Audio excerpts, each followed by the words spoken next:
तिथेही कोणी चालू करण्याचा प्रयत्न केला तर त्यांच्यावरही कारवाई केली जाईल. पण अध्यक्ष महोदय, आपण हुक्का पार्लरचं वाढतं प्रस्ताव पाहता 2018 साली हुक्का पार्लरवर बंदी आणली. तो कायदा आपण केला. आता त्या कायद्याला अधिक कडक करण्याची आवश्यकता आहे. त्यामुळे आता ज्या ठिकाणी हुक्का पार्लर सापडेल त्या ठिकाणी आपण आता कॉग्निजेबल ऑफेन्स केला आहे. 3 वर्षापर्यंतची त्याची सजा केलेली आहे. पण याच्यामध्ये यापुढे काही सुधारणा करण्यात येतील. दुसऱ्यांदा जर ऑफेन्स त्या ठिकाणी सापडला तर 6 महिन्याकरता त्या उपहारगृहाचं किंवा ते जे रेस्टॉरंट आहे त्याचा परवाना रद्द करण्यात येईल. आणि तिसऱ्यांदा जर सापडला तर परमनंट रद्द करण्यात येईल. आणि तिसऱ्या ऑफेन्स करता त्या ठिकाणी जी सजा आहे ती नॉन बेलेबल कॅटेगरीमध्ये टाकण्यात येईल. 18 पासून 25 पर्यंत सातत्याने सभागृहात आणि सभागृहाच्या बाहेर सुद्धा अशा अनेक घटना घडलेल्या आहेत. आज दुर्दैवाने विशेषतः तरुण पिढीमध्ये महाराष्ट्रामध्ये त्या वाढत चाललेल्या आहेत.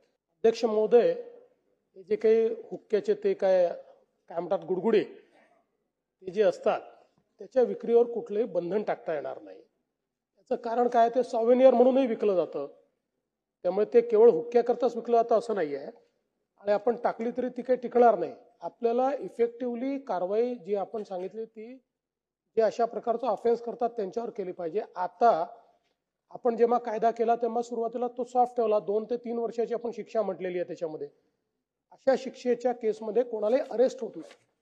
नवीन कायद्याप्रमाणे किंवा सुप्रीम कोर्टाच्या निर्णयाप्रमाणे त्यांना केवळ नोटीस द्यावी लागते आणि चार्जशीट कोर्टात पाठवावी लागते. आणि म्हणून थोडं जेव्हा कोणी जेलमध्ये जातं ना तेव्हा थोडी भीती असते. जेलमध्ये जायचं नसेल तर फार भीती लोकांना राहत नाही. म्हणूनच मी सांगितलं की याच्यात रिपीट ऑफेन्स करता जे रिपीट ऑफेन्सेस आहेत याच्याकरता अशा प्रकारची तरतूद करण्यात येईल की केवळ नोटीस नाही तर त्यांना जेलमध्ये जावं लागेल आणि परमनंट त्यांचा जो काही हॉटेलचा किंवा जे रेस्टॉरंट आहे त्याचा परवाना रद्द होईल.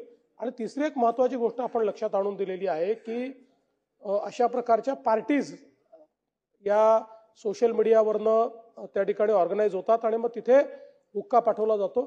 त्यालाही जे काही प्रोव्हायडर्स आहेत यांनाही सेम ऑफेंडर पकडून त्यांच्यावरही कारवाई करण्यात येईल.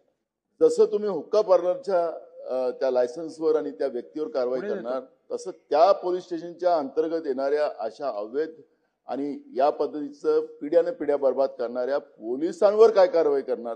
पोलिसांनी जर हुक्का पार्लर उघडकीस आणला तर कारवाई होणार नाही. पण इतर कोणी जर तो उघडकीस आणला तर त्या ठिकाणचे जबाबदार सगळ्या पोलिसांवर कारवाई केली जाईल. ड्रग्ज किंवा या सगळ्या अंमली पदार्थांचं जे जसं केळकर साहेब म्हणले की ज्या पद्धतीने ऑन रेकॉर्ड नोंद होती त्याच्याबद्दल आपल्याला सॅटिस्फॅक्शन आहे का?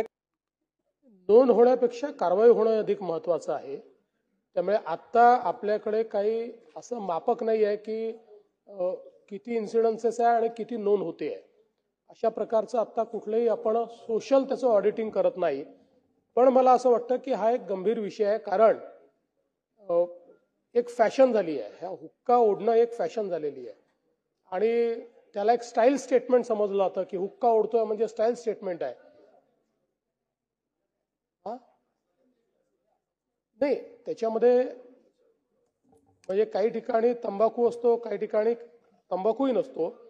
पण अलीकडच्या काळात त्याच्या आड लोक त्यातनं काय अजून नार्कोटिक पदार्थ म्हणजे गांजा बिंजा किंवा जे काय चिलीम जशी ओढतात तसं काहीतरी त्याच्यात टाकून ते ओढतात, नशेचं काहीतरी करतात. आणि म्हणून हे एक प्रकारचं स्टाईल स्टेटमेंट देखील झालंय. म्हणजे असे इन्सिडन्सेस आपल्या लक्षात आले आहेत की एखाद्या ठिकाणी छापा मारल्यानंतर शाळेतली मुलं देखील त्या ठिकाणी आढळलेली आहेत. आणि म्हणूनच आपण 2018 साली हा कायदा केला होता. अधिक कडक त्याची अंमलबजावणी करण्याच्या संदर्भात निर्देश देण्यात येतील.